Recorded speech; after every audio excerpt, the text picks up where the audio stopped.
Welcome to this special edition of Daily Dojo. We're coming to you live from the ratty basement of Murray Hall. We would be in our normal studio, but a couple flooding issues have prevented that. But today we're going to give you a little something different.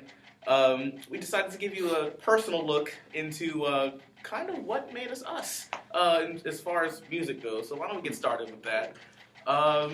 I was in a car with one of my friends, and we were talking about, like, for lack of a better word, interesting phases in our musical history. And the conversation proved to be very interesting. So why don't we get started with that? Anybody else want to? Yeah, so, like, early in my middle school days, I was, like, so into that emo/goth phase. Weren't we all? Yeah, a lot of people have those, and, like, I'd be listening to bands like Bring Me the Horizon, like, going to local shows and having, like, my hair down to my back, wearing, like, multicolored skinny jeans. I would love to see that. I love that. Having studded belts and all that stuff. So it was just, like, it's a very unique phase that many have experienced, and all the artists I listened to were like All American Rejects. I'm still a fan of them now, but yeah, but kind of pre-exposed to that scene. But that was it was a very strange period though. But kind of made me retain my music taste now. So. Cool. The funny thing about my emo phase in middle school is that it never ended. Like, I wore, like, the studded belts and, like, had dark hair, and I was always wearing a band t-shirt all the time. But, like, I'm wearing a band t-shirt right now, so nothing's really changed, just I would never make my hair brown again. That was a very dark time in my life. But, yeah, my emo phase is still my emo phase. It'll end eventually. It's evolved, Cassie. It's evolved. It's evolved. Yeah, definitely. It's a lot better now.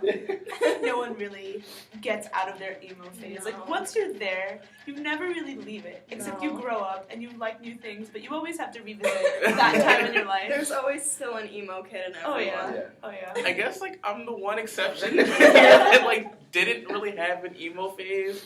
But I feel like that's made up from the fact that my phase was a little unexpected of me. I was a huge. Tell me more. So yeah, I was a huge K-pop fan.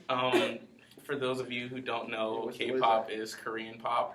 It was honestly my life. It was my obsession. I'm not even gonna lie. I loved every single bit of it. I loved the artists. I loved all the bands. I knew all the music. I knew the original lyrics in Korean. I learned the choreo to all of their music videos. Like, I was obsessed. It literally defined my entire middle school experience. You know, I think the fans would like to see you reenact some of Please, Kevin. See, I have a trick knee, so choreo's not a thing. But, you know, come to me maybe tomorrow when we're not filming, and we'll see from there. Do you ever see yourself, like, out there exploring that music sometimes, every now and then? Okay, so I have friends that are still, like, heavy into K-pop, which is really funny. So, like, every now and then, like, when they're singing, I might, like, feel that, like, inner K-pop star calling my name, and, you know, I'm like, I just find myself, like, moving to it. But as far as, like, listening to it on a regular basis, not so much anymore. Kind of grew out of it. I guess my biggest critique about K-pop, it's, like, very for lack of conveyor belt to me. Like, every artist is kind of the same. Like, the lyrics. Tell me some artists, Kevin. Okay. Tell me some artists. So I guess I'll just start with the woman that, like, basically defined K-pop for me. Her name was Boa, and, like, she was the very first, like, K-pop artist I ever, like, came in contact with. She has a very, like, I love her voice. I love her style. And her music was very low-key. She had a couple dancey stuff here and there, but she was more like a ballad-heavy artist. And I really appreciated her, so that was something. But then I also got into the stereotypical boy/girl bands of K-pop, so. Cool. That's beautiful. So I definitely see a lot of people just being exposed to these kind of phases because of, like, some course of events. So as for you, Kevin, like, what really made you get into this? And you too, you guys. So. You, Kevin? Well, my girlfriend at the time was very heavy into K-pop. And I mean, like, I didn't think too much of it, but then like I'm also a video game nerd, so I'm like looking up different things like on YouTube, and I come across a video that had like Boa in the background, and I'm like, oh, that sounds really nice. What is that? And so like I YouTube it, and I'm like, this is what I've been looking for.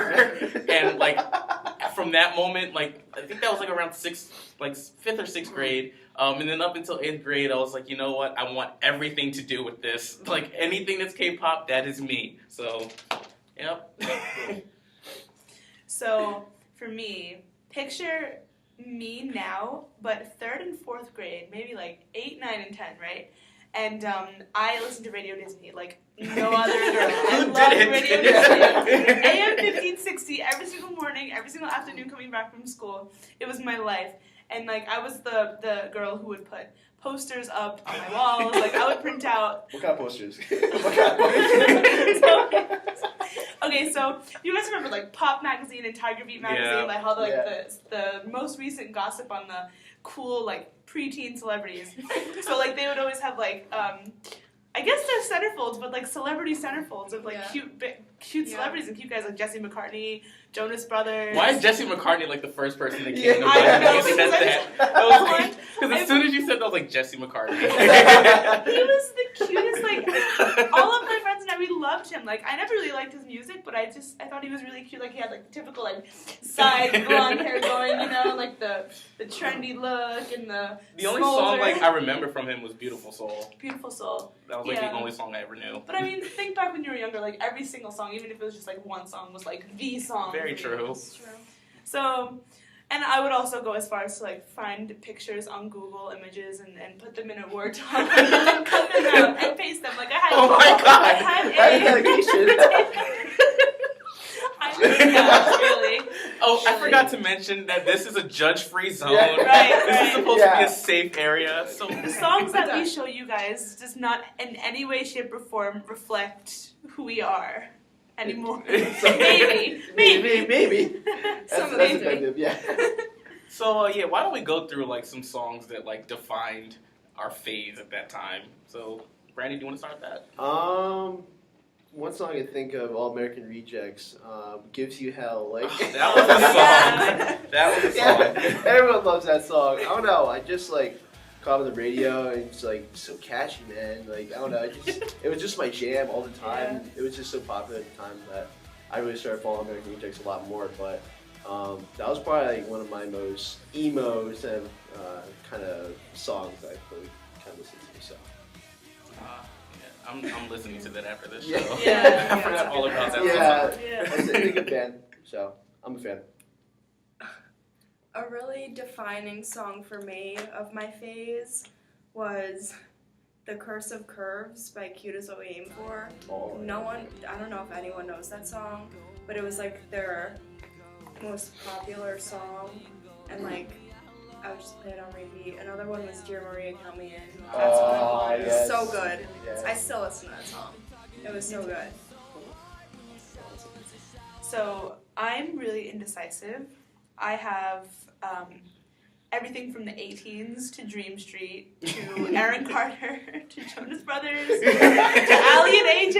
Ali and AJ Oh my Potential God. Breakup Song Potential Breakup Song. was my song. Rush. Like, that was my other guilty pleasure. Like, it would be funny because like all of my friends were like heavy into like R&B and like gangster rap and stuff, and I'm like in the corner bumping Ali and AJ. It's like, But I think for me, the defining song would be basically anything by Aaron Carter. But probably That's How I Beat Shaq, the song. You guys have never heard of it. It's really interesting. The only one I know is I will Leave It Up to Me, which was featured on the Jimmy Neutron movie. Oh, Yeah. yeah. So there's, like you said, there's so many. But I guess my defining one came like towards the end of my K-pop phase. Was like Replay by Shiny. It sounds really stupid. Like the name of their band sounds really stupid coming off the tongue, but it's like SHINE, like really shiny. But it was like really different from like a lot of the other K-pop songs that I heard. Like it was more like R&B, like soulful, which you don't find in K-pop because it's K-pop. But it was a really good song, and like I guess like if I had to choose a song to listen to from that phase, it probably would still be that song. Well, that's all the time that we have for today. It was fun reminiscing with all of you and airing our dirty laundry. Real dirty. But we'd love to hear from you guys, so check out our website, dailydojolive.com, and also follow us on Facebook. Do they follow on Facebook? No, just join. Okay, follow us on Facebook for your chance to win some amazing prizes and giveaways and stuff like that. So tune in next week and join us for another awesome episode of the Daily Dojo. The